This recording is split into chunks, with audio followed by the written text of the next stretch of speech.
walking on sand and holding your hand. Feel like a tourist in my own homeland, in my own homeland.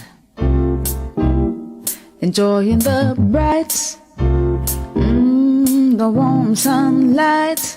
Oh my God, what a beautiful sight in my own homeland. This place is so nice, wanna do everything twice. Yes, I feel as if I'm in a paradise. No matter the season, you've got every reason. This place is another little heaven. East or west, I couldn't care less. Ooh, this place, it is definitely blessed. My own homeland. North or south, feel free to wander about. You can jump, dance, or sing and shout in my own homeland. Give yourself a treat, a few days or a week, and you will see just what I mean. Greetings, kings and queens. Welcome to another Real Stuff podcast. Today is Tuesday, and when it's Tuesday, as I always said, there is an election going on somewhere in the United States of America. It could be a PTA election. It could be a municipal election.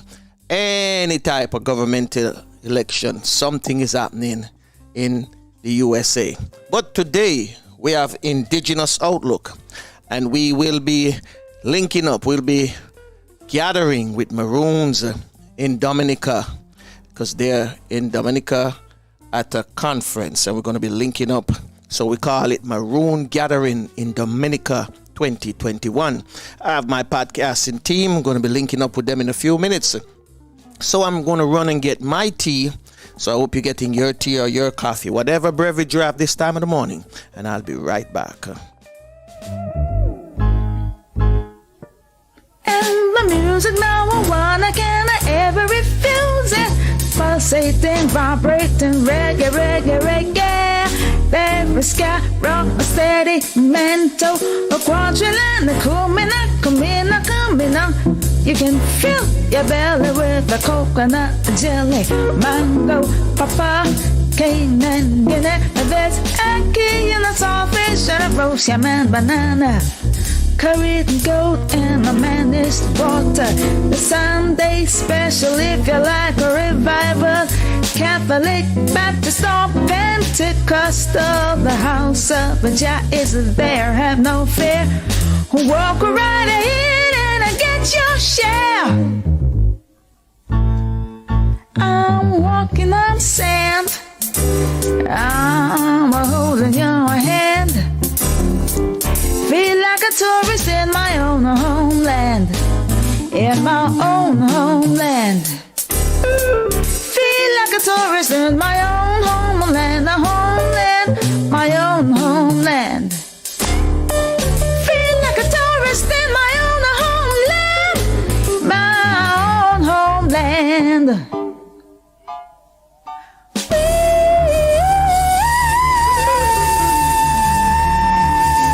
Was silence a defense? When did we start to retreat? Tell me, when did dignity and justice disappear? When did it not matter?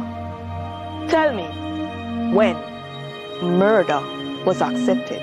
Why have you not spoken? Take a stand. Were you not watching the freedom fighters? Martin Luther King, Bob Marley, Rosa Parks, our heroes? Tell me, when was silence a defense? Am I alone? Am I the only one hurting? Where has everyone gone? Close mouth? Keep silence? Well, no more. If I must be alone, I must to stand for truth, God's truth, to stand for justice, not to withdraw. I will pay the consequences. Am I in fear? Sure, it's a human sensitivity. but it's through fear that courage is built. Can I withstand? At least I will try. But I guarantee that everyone will know that I spoke out and that silence was never my defense. I say up, up, up.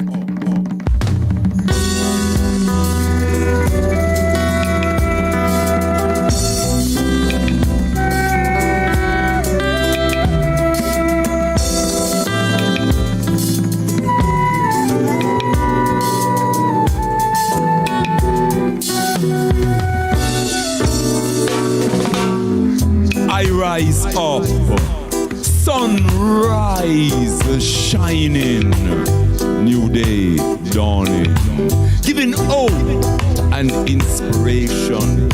Up, up, up, way up.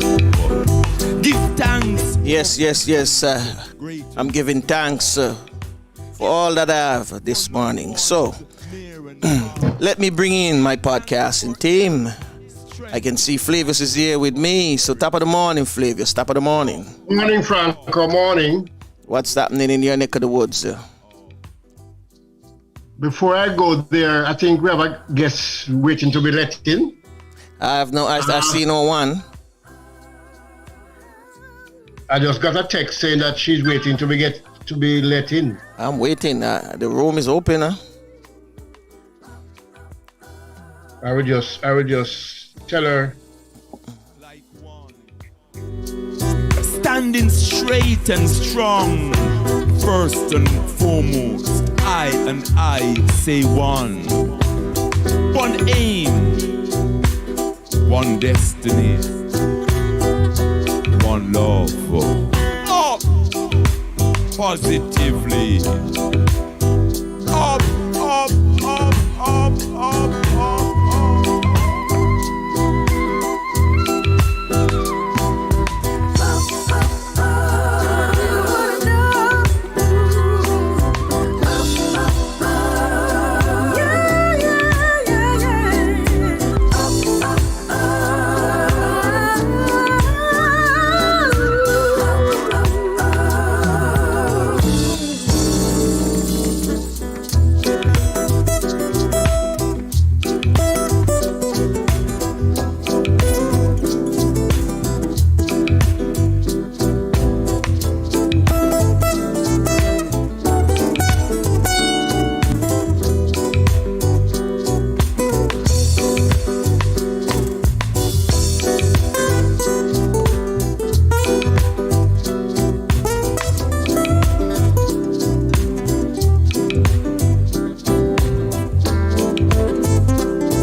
Rise up, sunrise, shining, new day dawning, giving hope and inspiration. Up, way, way, way, way up. Give thanks for blessings, great and small, for loved ones near and far. Give thanks for health, strength and prosperity. Up, way, way, way, way, way, way, way, up, up, up, up.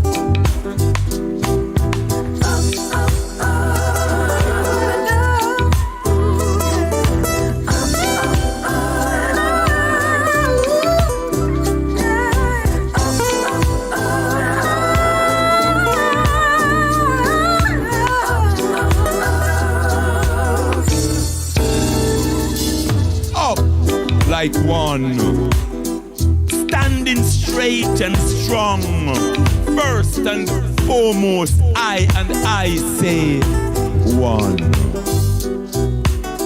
One love, one aim, one destiny. Up, positively. Up,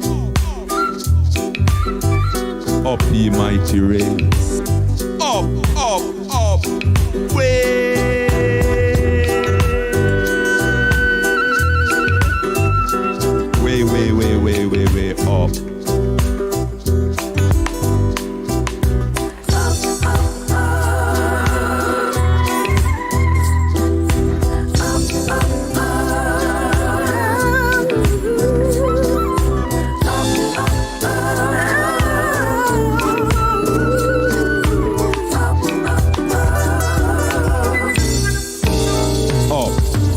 Melody 3.0.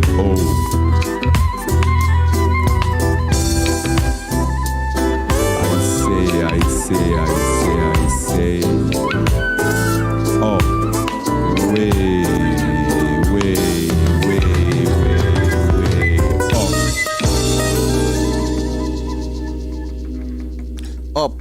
up. Up, Melody 3.0. Oku, Honora. And I'm telling you, that is like a morning prayer. So we getting ready to link up with Powerful. our guests from out of Dominica. And let me ask Flavius again, what's happening in your neck of the woods? Well, we have bright sunshine, so everything is looking good. And I noticed in the afternoon, going down to the evening, is getting much cooler these days. It has dropped a few points at least yesterday. So, I think we start feeling the change of the weather as we go into the winter. That is needed. That is needed. Oh, yes. Well, it's much more comfortable sleeping when in the night when you're sleeping and it's cool, it's much nicer. And I think Jamaica now are preparing their protocols for the game this evening. And it's a very important game, to say the least. But it's also the same day that Jamaica drew with Mexico in 1998 to reach that World Cup. So the people are hoping for some form of magic based on, 24 years ago to see if Jamaica can beat the U.S. because they need to beat the U.S. to keep their hopes alive. Two factor back then. It was a Sunday evening when that happened. Okay. And it was also a crowded stadium when that happened. That was like almost 40,000. Yes. And they only having 5 today. I remember I was watching it, so, I was watching it online. Oh, yes.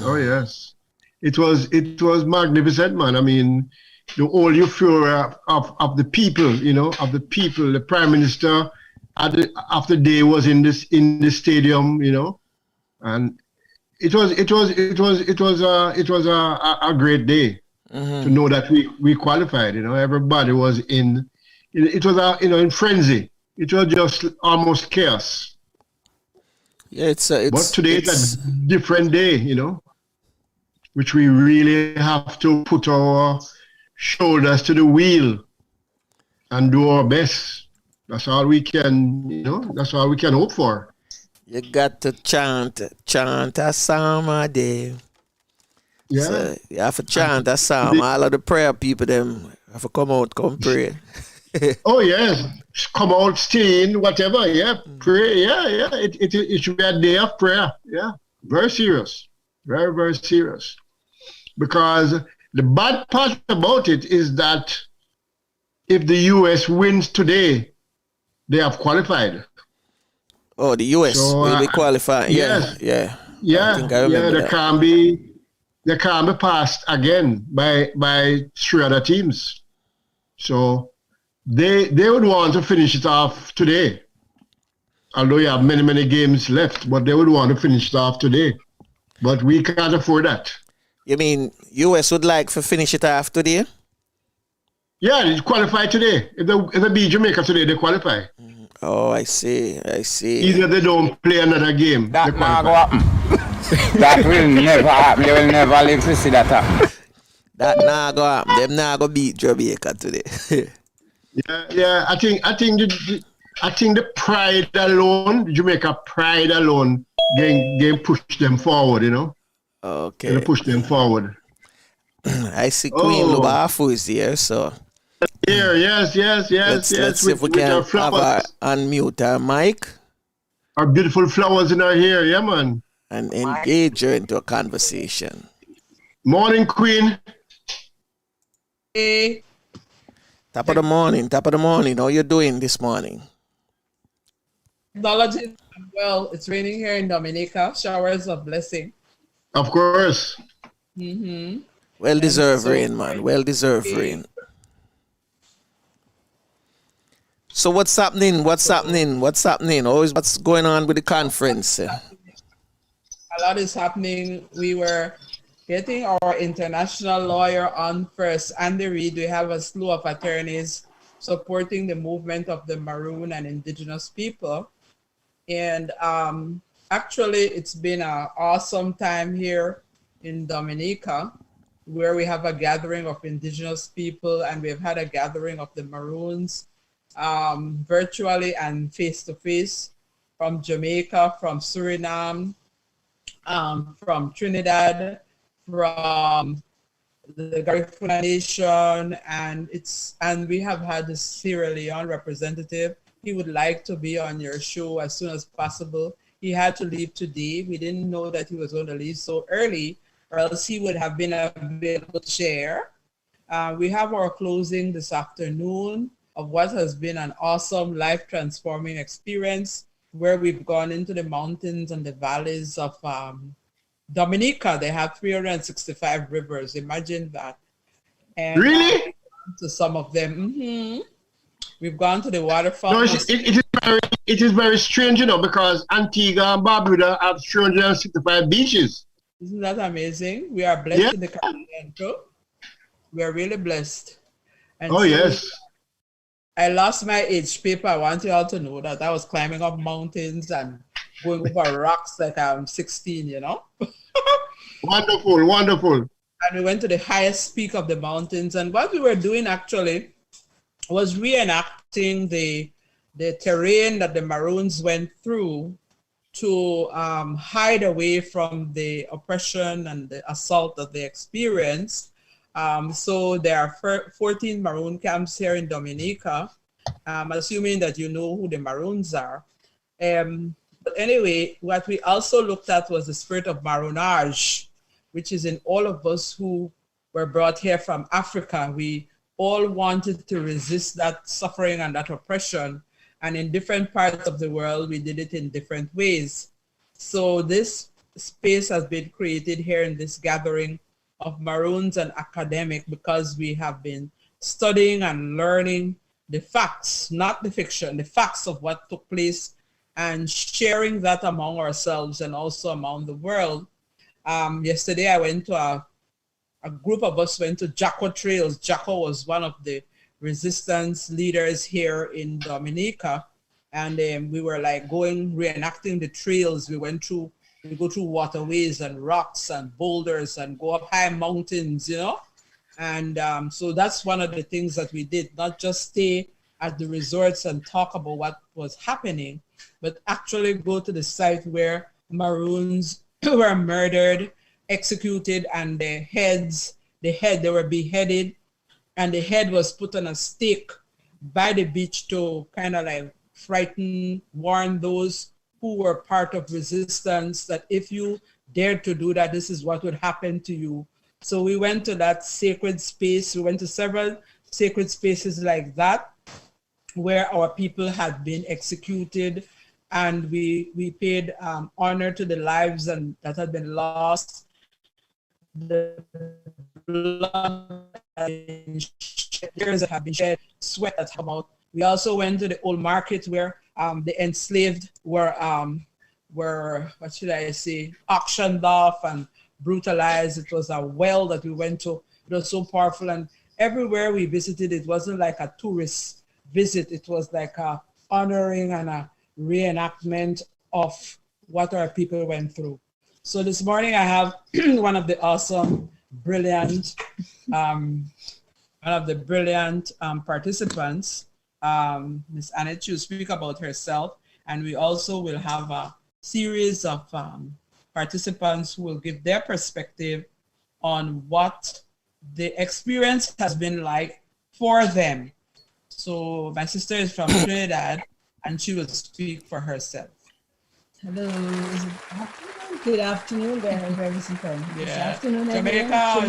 Good afternoon. Welcome. Oh, Jamaica. So all over the world, wherever I'm saying good afternoon because it's afternoon here. But whatever time you are in the world, whether it's morning, afternoon, saying greetings, alafia, alafia. And my experience here has been really, I'm Annette Fitzpatrick. I thought you had introduced me. I'm sorry. I'm Annette Fitzpatrick. I'm from Trinidad and Tobago.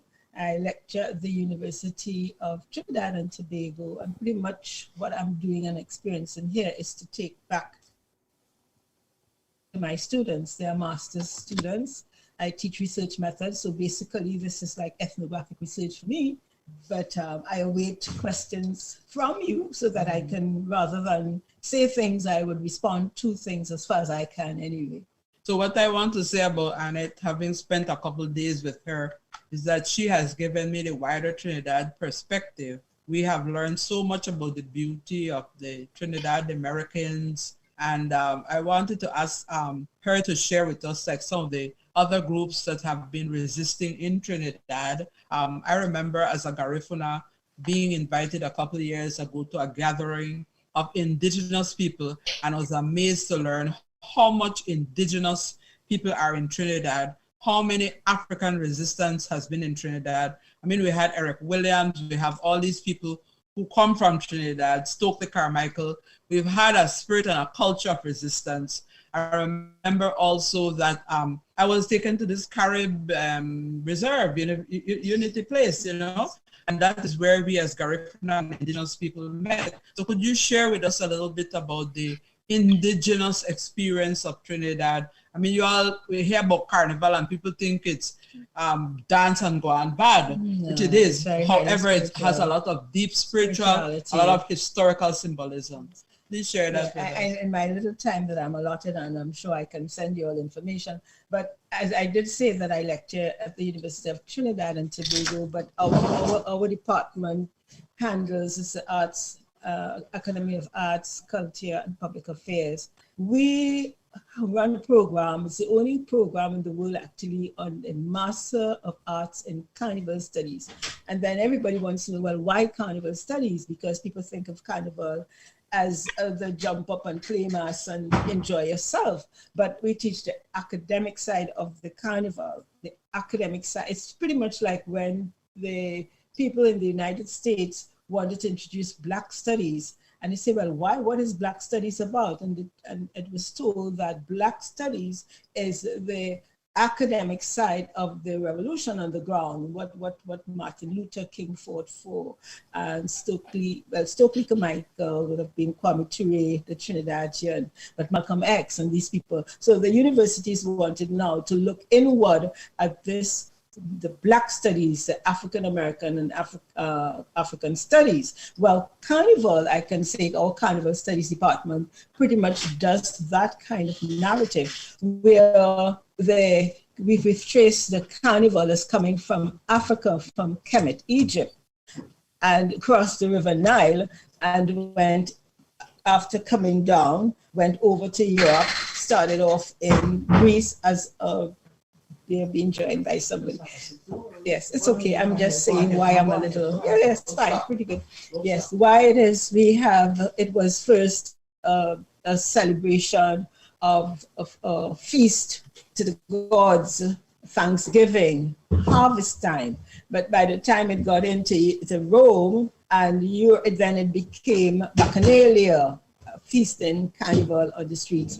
And eventually it became farewell to the fresh Carnival, where the people rebelled. They didn't want it stopped there. The Pope in Rome wanted Carnival to stop, and they would not hear of it. And this is where they brought it pre-Lenten. So it was a pre-Lenten significance. And therefore it was, after that, you would have a farewell to the flesh, and you go into 40 days of fasting and 40 days of observation. And in fact, in Trinidad and Tobago, it was so rigidly held that you could not even sing a calypso during Lent. But before that, I should tell you, the Africans, and this is what people don't know, and this is a history that is not told, the Africans celebrated Carnival on the plantations. Well, we had sugar estates, it is said, because we were small, we didn't have big plantations, we had sugar estates. And our Carnival was celebrated by the enslaved Africans on the plantations. Now, what happened, it is called a canbrule, the burning of the canes. And when the canes were on fire, the masters would sound the horns and come out, and the overseers would come out with the whips and mobilize the enslaved Africans to go on out the fires, to put out the cane fires. It was that was the time that they got to be out there. There was a lot of activity happening, and they look forward to this burning of the canes activity that took them out there, and everybody came together and so on. Some of the canes were deliberately burnt too, because that was a form of resistance to burn down the estates.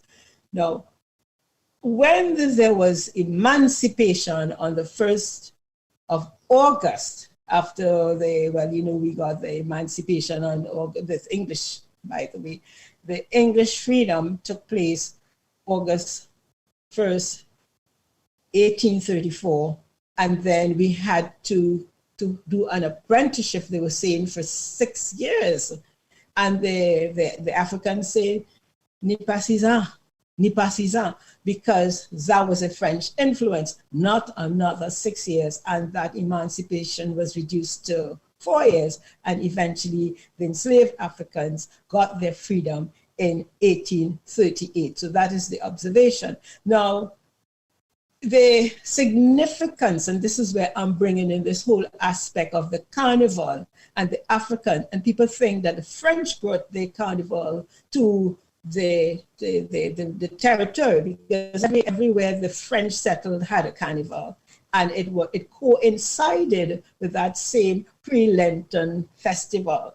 But the people don't know this, the Africans kept up the carnival, and they call it the canboulé. That was the African canboulé, so it was the African carnival. And in 1838, the Africans took over the streets because they got the freedom. So when the Spanish and the French were on the streets before celebrating the carnival, the Africans took over, and it was called Freedom Morning Come.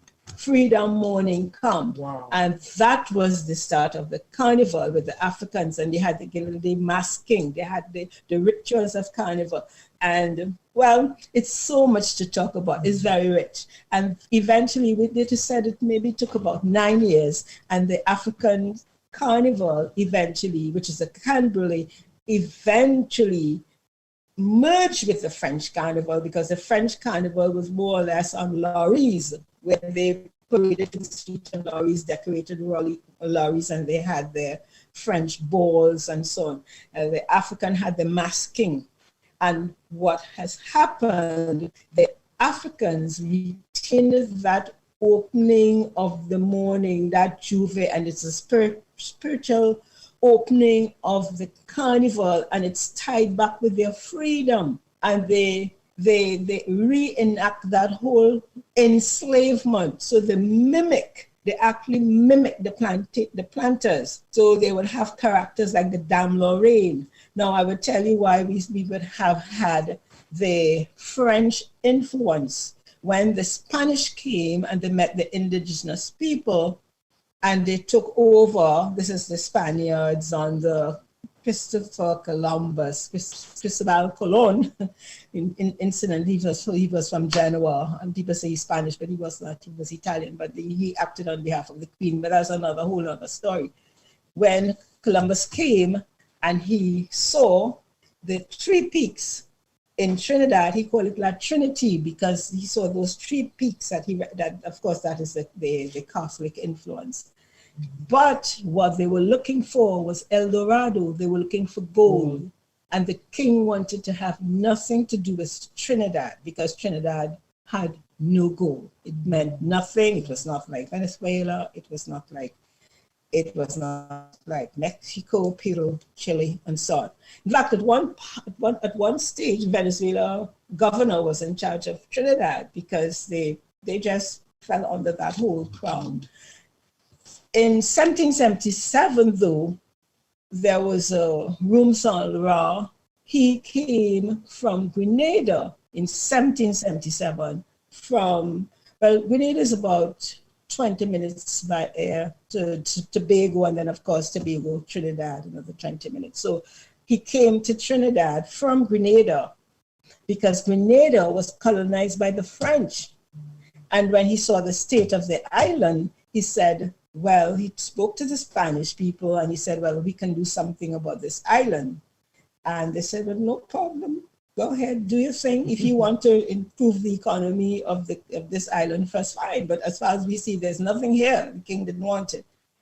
And then came the cedular population, which meant that you can bring in your people. 3 major conditions. 1, you remain loyal to the Spanish crown. Now, you know, European had the wars, the French against the Spanish against the English. So they were fighting for territories all over. So that was one condition. The second condition is that you remain Catholic, or you are Catholic. And that wasn't difficult because they were Catholic anyway. But the third major condition, bring your enslaved population with you.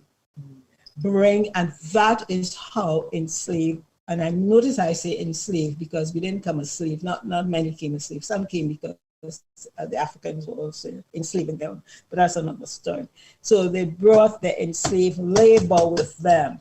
And this enslaved labor came from Martinique, Guadeloupe, Grenada, Saint Domingue, which is Haiti now, and Santo Domingo, and so on. So they brought those people with their people. So Trinidad at that stage had a culture of Africans and French-speaking enslaved French, and we formed a language called the Patois, which is a mix of, well, we say broken French and African.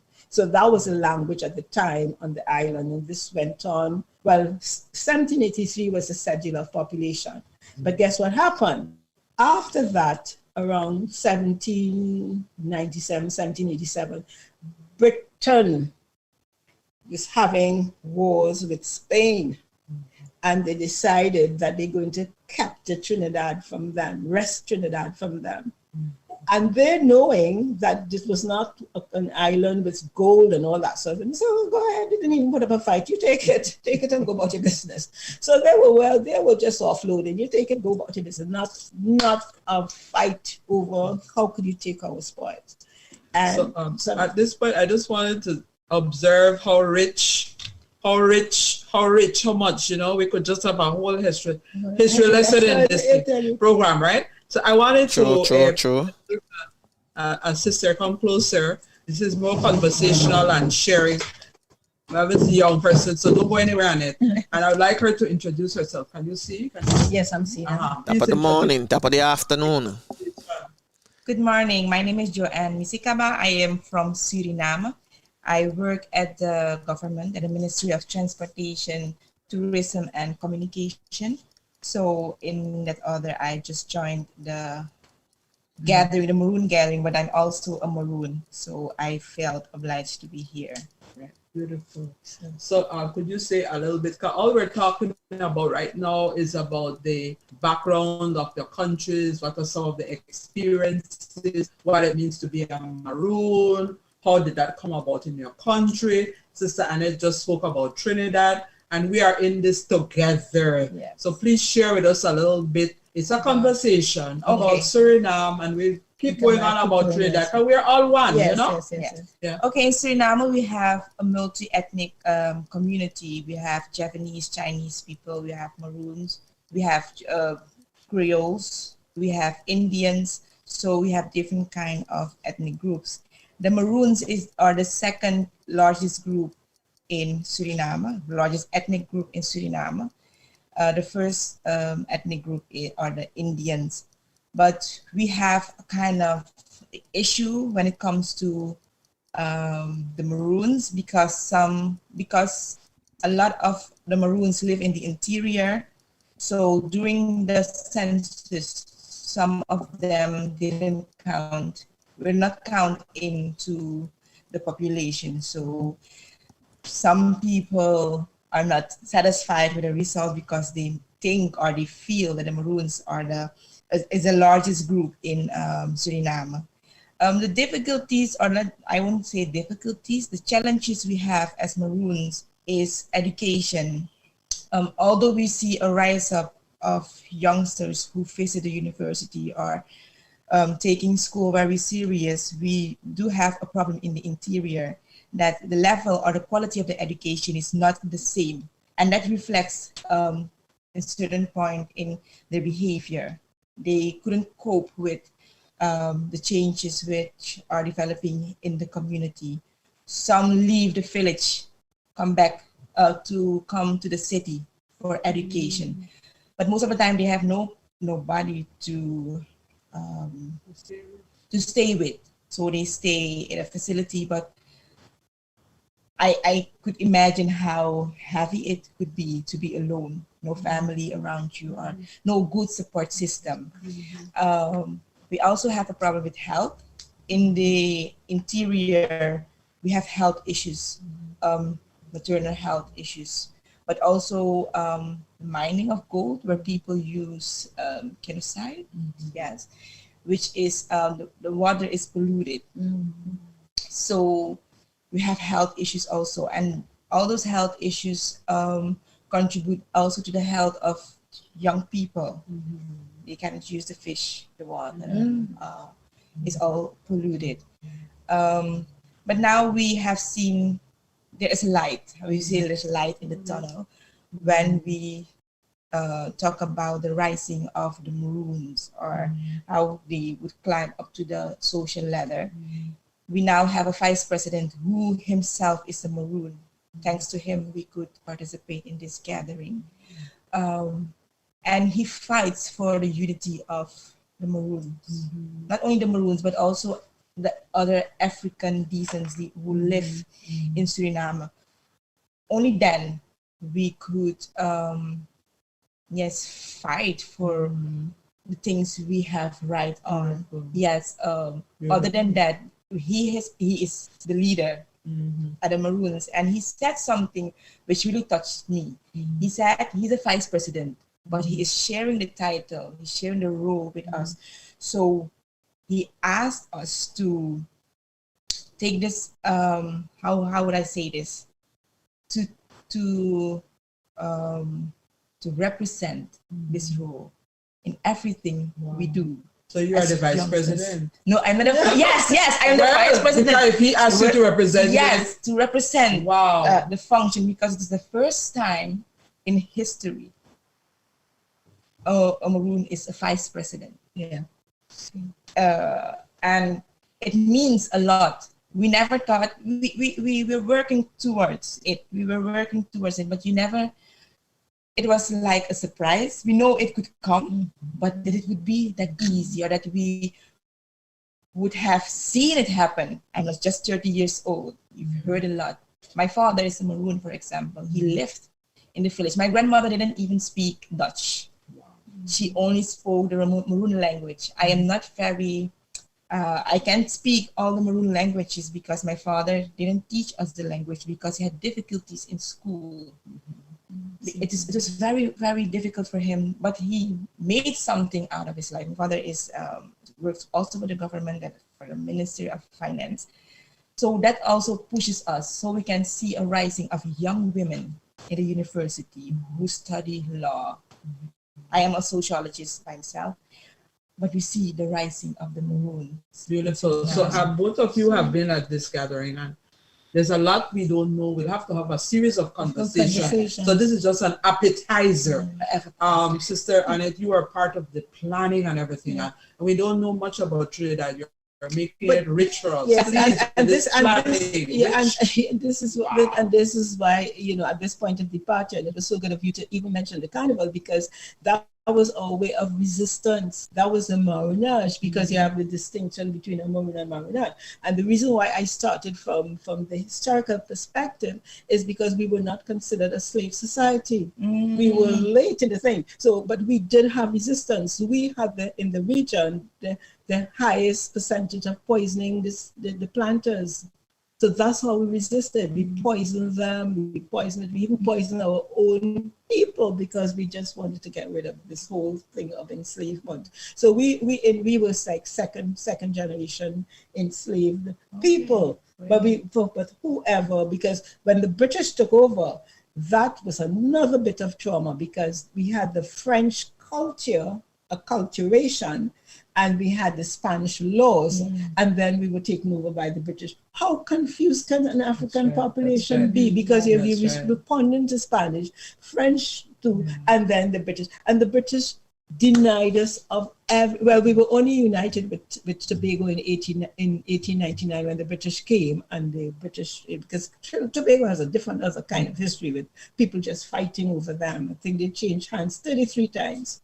33 times they were fighting for Tobago. Do you also in Trinidad have different ethnic groups who, I wouldn't say discriminate or discriminating the class society? As I speak, we just before we came here, the vice president opened a school. I was there at the opening of a high school for the first time in a Maroon and Indigenous village.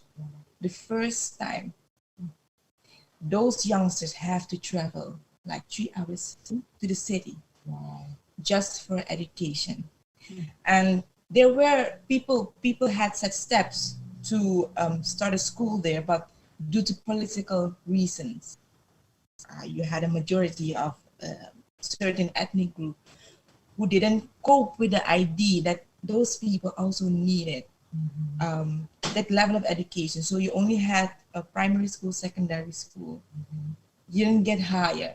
So when those youngsters, they didn't have nobody to, they don't have anybody in the city, then you get high percentage of teenage pregnancy, or sometimes you could have crime. But people didn't understand that education, I see it for myself, education is the key, the gateway for us Maroons to develop, to break through. We have our own traditions, but we need to understand what the other group, the rights or the privilege, how they think about us so we could tackle them. But if we don't invest in education, that's why I am the vice president. He opened the school with his own funding. He promised that last year at his inauguration speech, and he made it work. So there's a chance for us, but I think that we should reflect on our behavior also as Maroons. And look, what have we done? How far has this helped us? Because if we don't reflect, we go on, go deeper in, how do you say it, in the mud? We could talk all day. We could talk all day. I want to ask both of you, in being in this gathering here in Dominica, what have been the highlights for you? You have been part of the planning. What do you see happening? What has happened, and how do we move forward in this experience? Can I take off on that? So because of our experience, we were lucky in from the standpoint that we had a leader that came on the scene in 1956, and that's going then, but still, and he was fiercely anti-colonial, a man called Dr. Eric Eustace William, and he rejected colonialism. He said not at all, and he wanted to nationalize his people. And he went on to republicanism shortly after that in 1976. And Guyana and Eric Williams were both brought us to that so that we did not respond to the Queen of England anymore, and that can't take those titles. What he also did was make sure we had universal education. No one left behind. Literally no one was left behind. So that from nursery to tertiary, education is free. Education is free.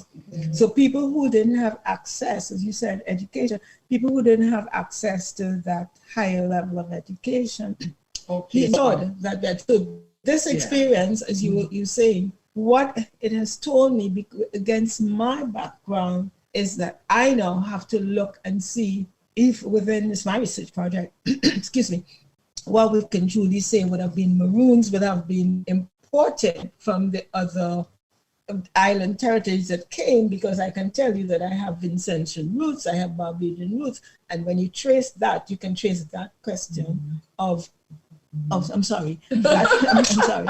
That question, because of what you know, in the thing. Yeah. That question now of maroon and maroonage and the carnival thing that you brought up, that we continue to resist and rebel. That is our form of resistance and rebellion every year. As we are moving forward, you're a young person, right? Yes. But I'm young at heart. We're young at heart. How in this gathering, what are some of the things, what has been positive and useful for us moving forward?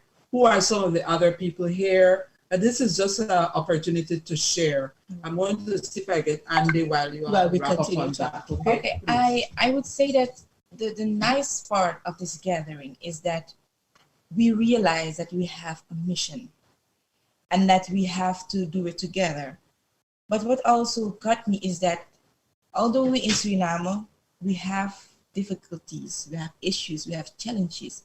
But our brothers abroad in other islands also have, and this is what I'm glad you said, issues that and challenges. Yes, because I never realized all of this was happening in Dominica. Oh, okay. Dominica is right there, and Dominica would have been part of that whole French Exactly. experience where some of them would have come to Trinidad with that whole question of as I said, the settler population, where they had taken the French enslaved and brought them to Trinidad to work on the plantations in Trinidad, the estates in Trinidad. So I'm glad you said that. So this is a takeaway for me here to see then, look at the depth of maroon and maroonage that is being preserved here. I mean, they've actually named their waterfalls and their spaces where the maroons went up in the hills and showed us and demonstrated to us how difficult they made it for the colonizer to catch them. And I imagine the same thing might be happening in Jamaica, because we have a representation here, not in person, about the Jamaican experience, where in Charlestown, I think it is, and Trelawney, and so on, that there are maroon communities in Jamaica. So I don't know if you all want to share with us now, what is the Jamaican experience with the maroonage and maroons? Are you there? Like we lost some signal. No, Lisa? I guess. Yes, I'm here.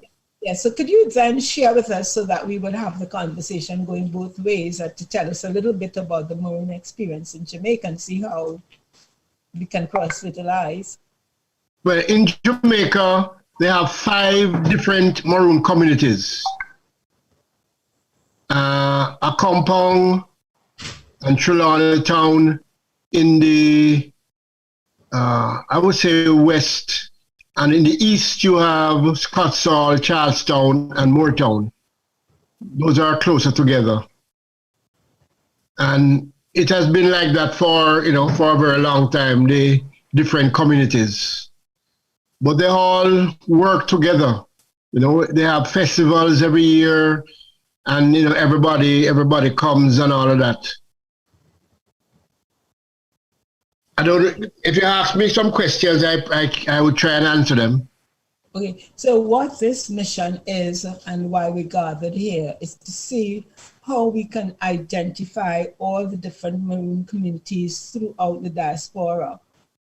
And excellent, yes. Go forward to get recognition as a nation people. In other words, like how they've done it for the First Peoples, how they've done it for the indigenous communities and the First Peoples. So we want to have that same recognition and to be able to sit at the table internationally, and when there are international laws that we are protected, that our rights are preserved, so that people will stand up and take notice and hello, this is a peoples, and it's a peoples that have had a struggle, resisting, being, and as our sister from Suriname said, that they're still feeling the disadvantages, the vestiges of that colonial past. I'm not too sure if your community in Jamaica suffers from the same legacy of happiness. Yeah, I understand, yeah. Yes, can you tell us? I think this conference is a brilliant idea. Thank you so much. And I think you probably should follow it up with put together a working group from the different communities in the different islands and get something solid going. Because definitely, if all Maroons come together, it will be much more forceful than each community doing things by themselves. Yeah. So I think that is the way because my experience is that Maroons have a lot of people, knowledgeable people, both in Maroonage and in the other side also. And put all the elements together, all the knowledge that is available, and create one massive community. In fact, I must tell you, the past chief of Charlestown, Colonel Frank Lumsden, he died a few years ago, but his whole being and thinking was to create a borderless indigenous community. That's what he stood for. And he worked very hard at it. And I hope, like this conference, and you move from here, that will be achieved, because that is what is required. Indeed. We have to realize that Maroon are one people. Indeed. They came from the same beginning. Steer with this proposal. So this is what we're doing at the moment. To go off to the and very timely. And the attorney who is leading us with the international aspect of it.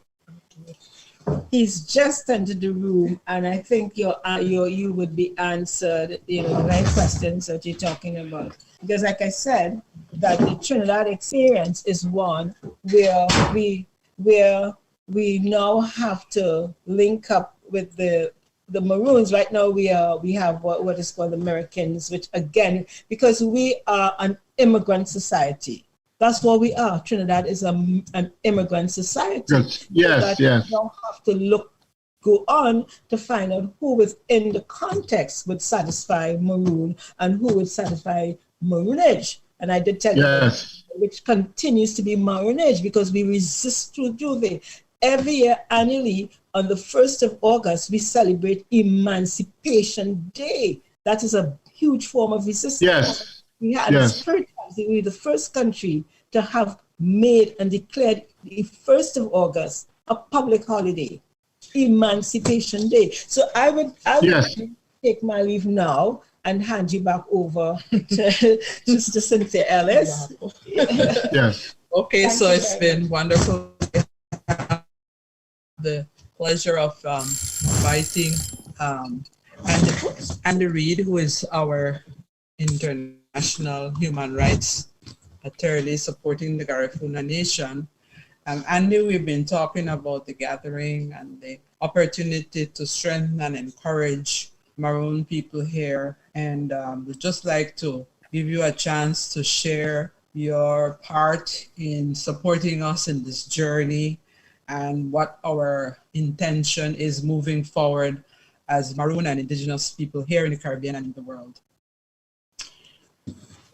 Yes, and those are very big issues and very broad issues. And I'm speaking as a lawyer with some expertise on international law and the rights of Indigenous peoples, human rights law, and crimes against humanity. Please introduce yourself. Oh, I'm sorry. I'm Andrew Reid, and I teach at the University of Denver Law School, Stern College of Law in the United States. I'm also sponsored by the Vednanda Center on International and Comparative Law.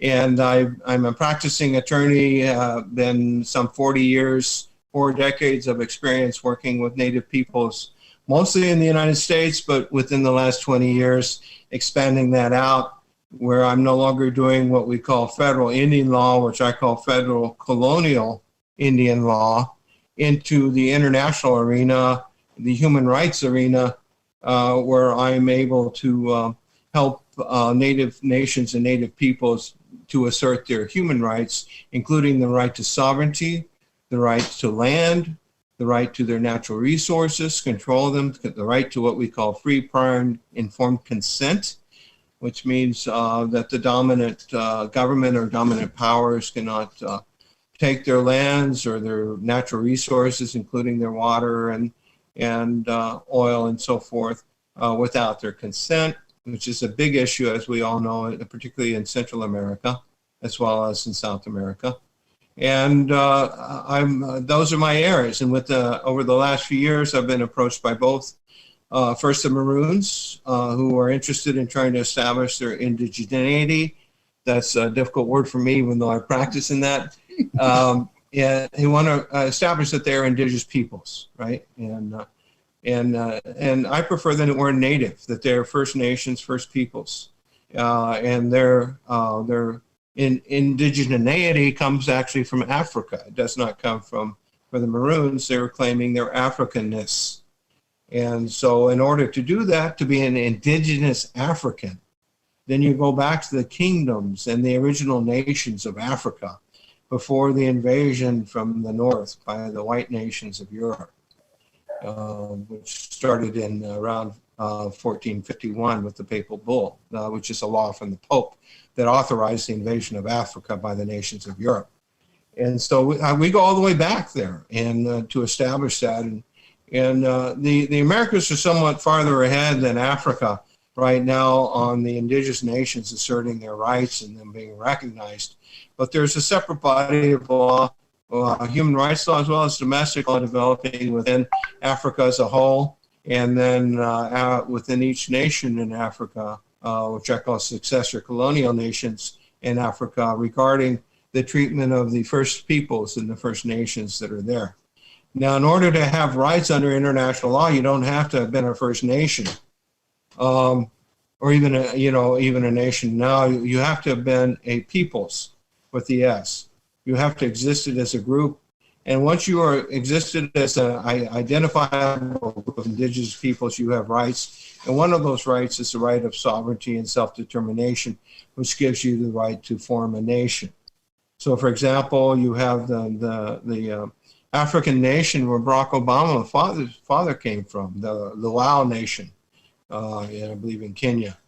And you have Igbo Nation and other places where in Africa, in Mali in areas like that had established nations that have been there for hundreds of years and governed them at the time of the invasion of Africa by the colonists and the imperial powers. And the point we have is that those nations and people existed for thousands of years. 500 years of colonial rule and colonial domination and colonial exploitation of those areas did not destroy their rights as a peoples.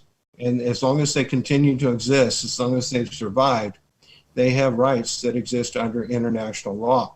Now, the irony on this, the kind of the joke on this with the Western powers is that the Western powers created these laws, international law, to protect their own rights and the rights between themselves. So because they engaged in wars between themselves, they wanted certain rules that would protect them from having future wars.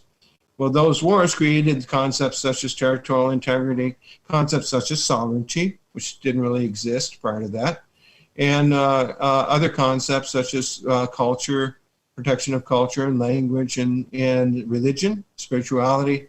These were all created by the Western authorities, Western powers, to protect their own interests. But what's happened now, starting in the late 20th century, after the Second World War, is indigenous peoples, native peoples, including from Africa, started recognizing that they qualify under these definitions of peoples and nations that were being used by the world powers, and started taking advantage of that.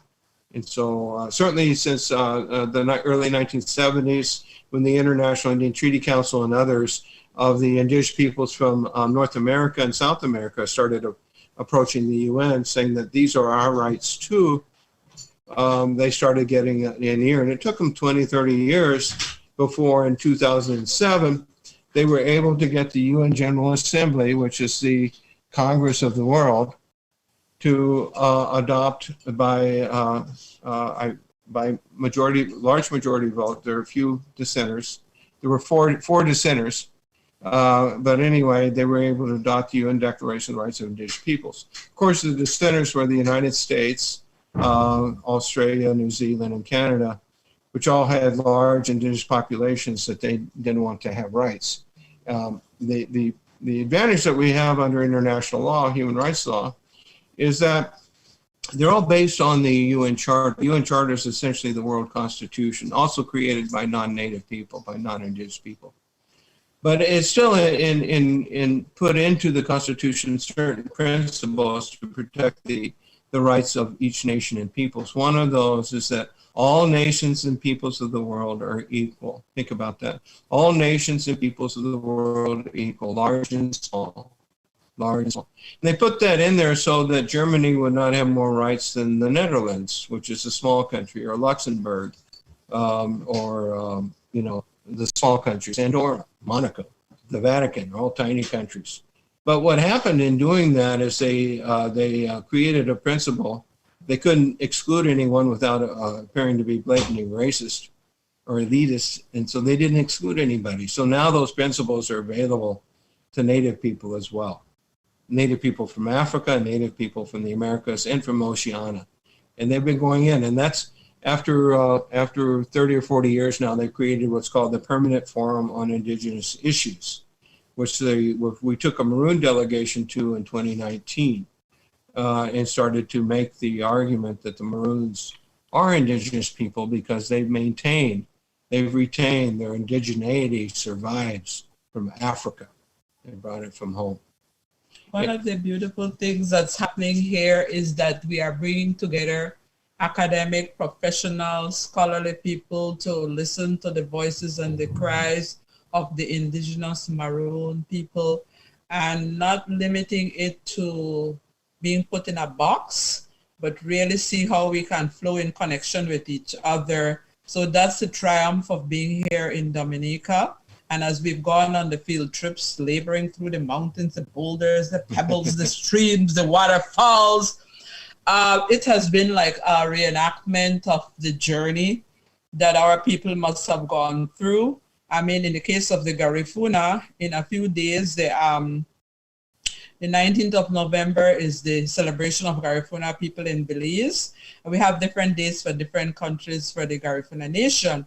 And what was very powerful and stirring for me in this gathering is the Rastafarians and the Maroon descendants or ascendants were very touched and moved when I shared that, to the point of tears, because on the 19th of November in the 70s, here in Dominica, a Dread Act was passed, which was given the right to incarcerate, arrest, execute anyone who was wearing locks without no question. So if you were wearing locks and you were in somebody's home, they had the right to come and kill you or take you out. It was a very serious law. So when I shared that from the Garifuna Nation, it really moved our brothers and sisters, because it was like a shifting of the narrative from oppression and destruction and trauma and suffering to celebration. So they want to share something about that this afternoon as we are closing.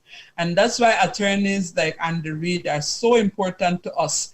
We have another attorney, Tiani, who is from Dominica, and he made a pledge at the outset, as Andy has done. He said, I'm available to you all any time. Sound like you, Flavius. Call me any time of the day or night, because of being so committed and dedicated. What Tiani, this attorney, said, he's the son of one of the prime ministers of Dominica, Rosie Douglas.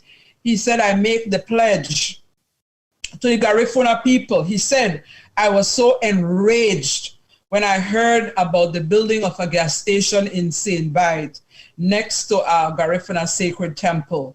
And so as a result, we attorneys are going to develop a network. So part of the conversation on the gathering is to have attorneys who are available to support, advise us in the navigation of these colonial legal structures. So I really want to thank you. I didn't want us to miss that part, because the Rasta people and the like-minded people in this gathering have really kept coming to me and wanting it to be shared that they went through that kind of oppression here through the laws. And some of them were incarcerated for 66 days. They could be held in jail for 9 months for having refused to put on locks. So Flavors, I'd like you all to interview some of these brothers who went through this journey and stayed in prison and did not eat or drink water. They refused to eat the food. The story is phenomenal. So part of being here in Dominica is really appreciating the stories of the people and the capacity of the people to overcome. So I just wanted to, go ahead, Ade. I just wanted to really Shuruhali Wadani, our time has come. It's important though, because we visited the Kalinago community here in Dominica, and they are a First Nation, First Peoples here, and the African people arrived afterwards. And it's the same in Belize. The Mayan people were there, and before the Gafuna arrived from St. Vincent, but they are neighbors. And one thing the colonial powers do, they try to divide people by pitting them against each other. And they do this at the international level as well. I see that as an international lawyer working with both communities. So it's important that the alliances, that we look beyond that. We look at how colonization and racism manifest. And we recognize the dynamics of that. And we refuse to become pawns to those that benefit from racism, that those that benefit from colonialism, that those that benefit from imperialism. 500 years of the raping of Africa and the raping of the Americas and moving all that wealth and power north and then destroying the environment of the earth with it. So I want you to know that Andy's we have to have that alliance. He's an honorary Garifuna here.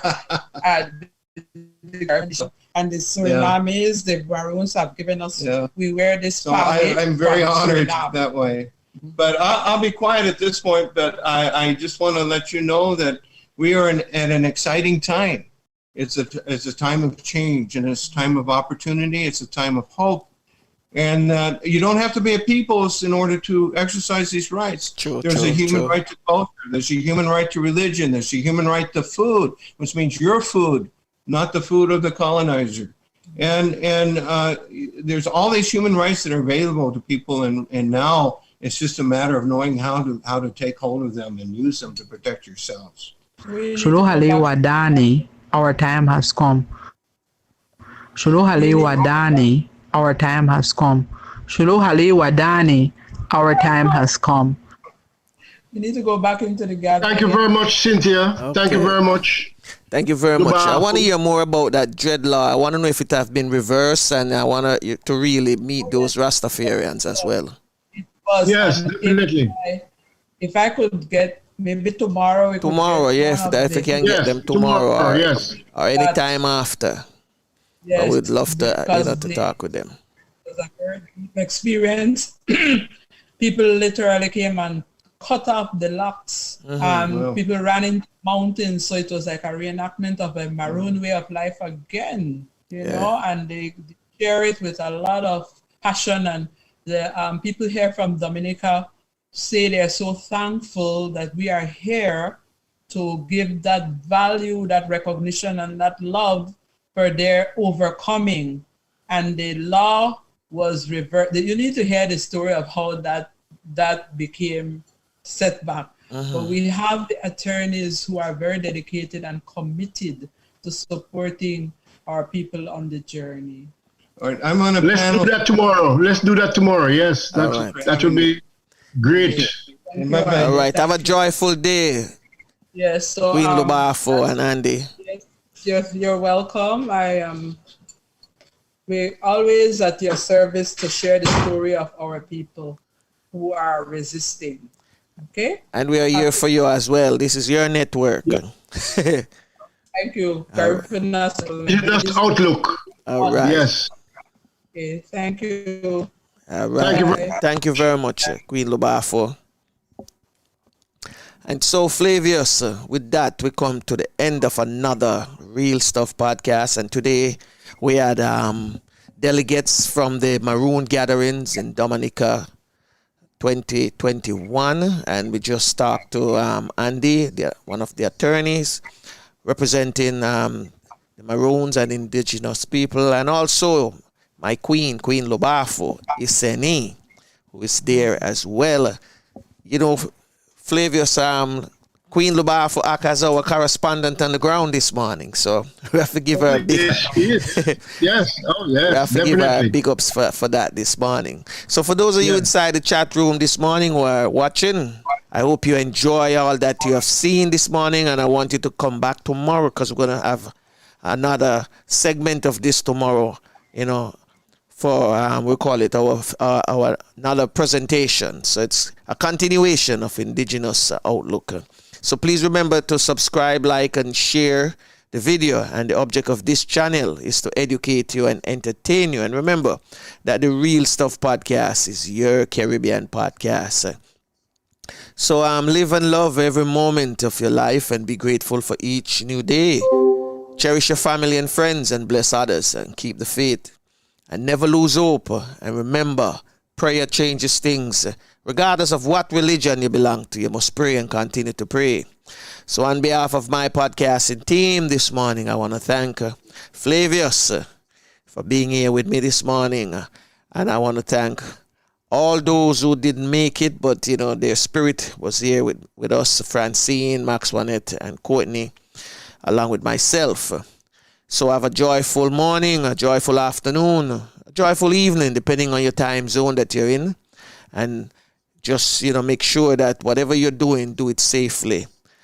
I'm going to ask Queen Lobafo. Well, we know when I say ask Queen Lobafo to say the Our Father in the Garifuna language, and Tafina will take with myself to take us out of here. So until then, take care of yourself. Queen Lobafo will take us away. You lead us to full. You belong far away away. Ajugwala lebobu seru. Lida mua, lida sungfula. Lida mua, lida sungfula. Well, unfortunately, this is it. Till next time. Bless.